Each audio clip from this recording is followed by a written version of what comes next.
ESPN Plus, the main event, Oscar Valdez versus Andres Gutierrez, with the winner in line for a shot at the WBC Junior Lightweight title Saturday night on ESPN Plus.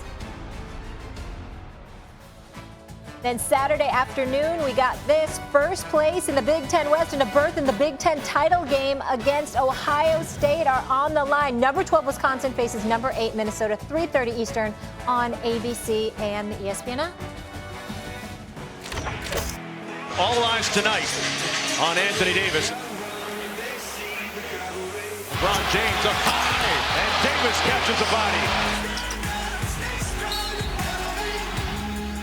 Picked off by Anthony Davis.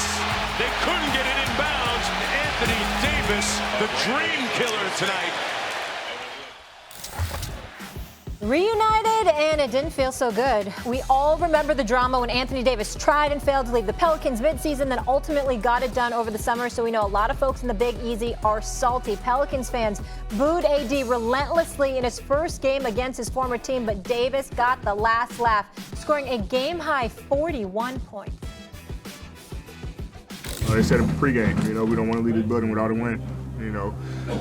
Obviously the emotions was high. Like I said, their emotions was high for them, and they came out and they wanted to get this win. So I think this game was circled on both calendars, and they came out guns blazing, and we was able to come out with the win. But my teammates, kept telling me, "Hey, don't worry about it. We're gonna get this win. We're gonna find a way to win for you," and we did that. Anytime you go back to a place where you've made a mark and you've started your career, you want to come back and play well and you want to win. So we knew that as his brothers, and we wanted to try to fulfill that goal that he has set. New Orleans fans should probably boo their own team for letting them get 40 when he come back. Max, let's call it what it is. Besides LeBron and Kuzma, the whole team basically got traded to New Orleans for Anthony Davis. We know there was going to be a lot of bad blood there. What did you think of his return, dropping 41? I loved that he was, like, in the first half especially, he was putting on a clinic. Like, he was like, it was textbook. The things he was doing was, he's just unstoppable, particularly when you have LeBron as your primary ball handler setting him up. Good luck with that.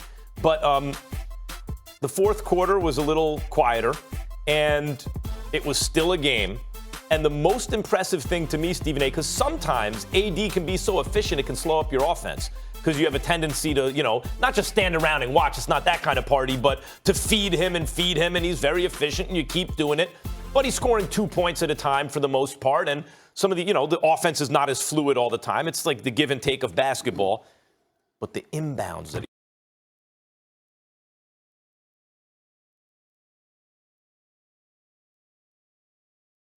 stole, because early on, Drew Holiday was bombing from three, and they were going back and forth, like Davis with his moves in the inside and Holiday responding with threes. But late in that game, with the game still on the line, AD steals the inbounds. I mean, and like, he comes from a place where, like, you're not supposed to be able to get to that.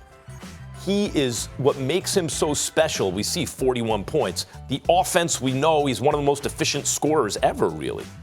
The defense, he can be in two places at once. He's the first guy I've seen guard the pick and roll, the pick and the roll, like the pick and the roll man and the ball handler. You can see he's both at the same time. He's been doing that for 5 or 6 years. So to me, Stephen A., the biggest play of the game was that stealing of the inbounds to ice the game. It was probably already over, but to certainly ice the game at the end after a quieter offensive fourth quarter. It just shows you what Davis can do. First of all, on this particular day, let's point out the fact that the biggest thing that Anthony Davis did was show up. Kyrie Irving, he showed up. He was in the arena, knowing he was walking in the hostile confines with a team that had his back. Because I got news for you. I don't know if you watched Boston go up against Brooklyn last night. Brooklyn showed up. They didn't have enough at the end, but they showed up and they fought, and they would have had Kyrie's back. And obviously he's injured and what have you, so he couldn't be there. But I'm saying Anthony Davis showed up and showed out. Having said all of that, I have some concerns based on what I've seen last night. If you recall, we started off the season. I'm going with the Lakers because I'm thinking about the two-headed monster that is Anthony Davis, who I consider to be a top 5 player on the planet, and LeBron James, who I believe to be the imminent MVP of this league. I think that that's why I have the Lakers. Not that I don't know that the Clippers are the better team. I think the Clippers are the better team. I think they're deeper. I think they play better collectively. I think they're a better defensive team. But here's the thing this is the biggest thing that has alarmed me based off of what I saw last night. Two things. The Lakers pick and choose when they want to amp it up defensively, whereas the Clippers are coming at you pretty much all the time. Okay? Number two, Anthony Davis's fragility.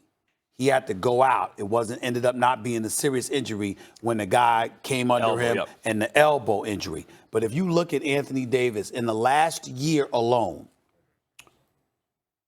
sore ankle, elbow sprain, right hip strain, left index finger, shoulder, back spasms, obviously shoulders, ribs, shoulders, sore right shoulder.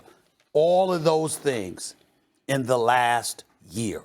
Yeah. And the reason why that's alarming for me is because I believe, even though I'm not ignoring the Denver Nuggets, they're one of the best teams in the NBA. They're the number 2 seed in the Western Conference right now. Excuse me. Plus, you'd have to go to the Mile High City to go against them. We can't ignore what we're seeing from a young, vibrant, athletic Denver Nuggets squad. But obviously, we believe it's going to be about the Lakers or the Clippers. Yeah. And when I think about the Clippers, here's what I know they believe about Anthony Davis. We know he's one of the top 5 talents in the world. But can he deal with this when Harold and these boys get at him? And you got to remember what the Clippers do. Because remember, I'm only bringing them up because I believe the Western Conference Finals is going to be a confrontation between the two teams. It's going to be at the Staples Center. Yeah. Okay? Understand what we're talking about here. We think about offensively, Paul George, Kawhi Leonard, and Lou Williams. Mm-hmm.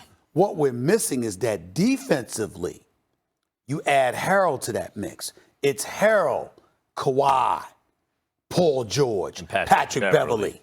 Okay? And Lou Williams, by the way, I don't know if anybody's noticed, he's been playing better defense. Yeah. He has been. And so because that's been going on for a couple of years, by the way. But especially now, because they got it. So understand something. And all of them are physical defenders. They get up in you. So I'm looking at Anthony Davis.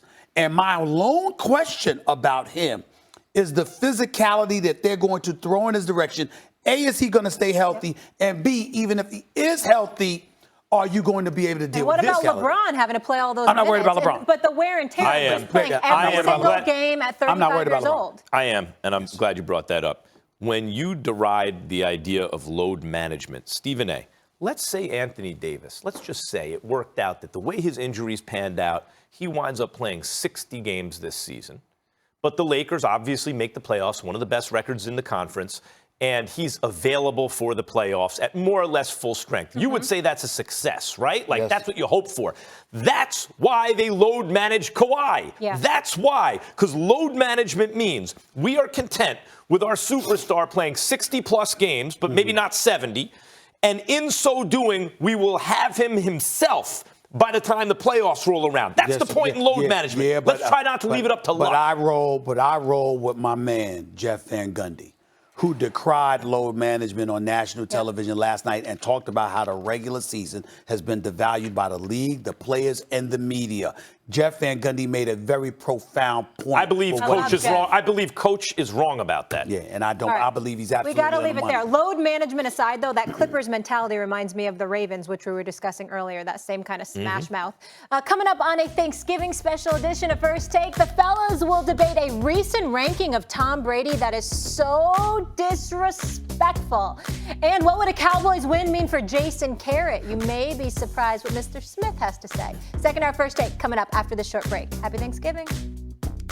Don't miss a huge Football Friday on First Take. We'll have full reaction to the Cowboys' huge matchup against the Buffalo Bills, plus a preview of Action Jackson taking on the 10-win 49ers. And Tim Tebow joins us with his picks on rivalry weekend in college football. All that and more tomorrow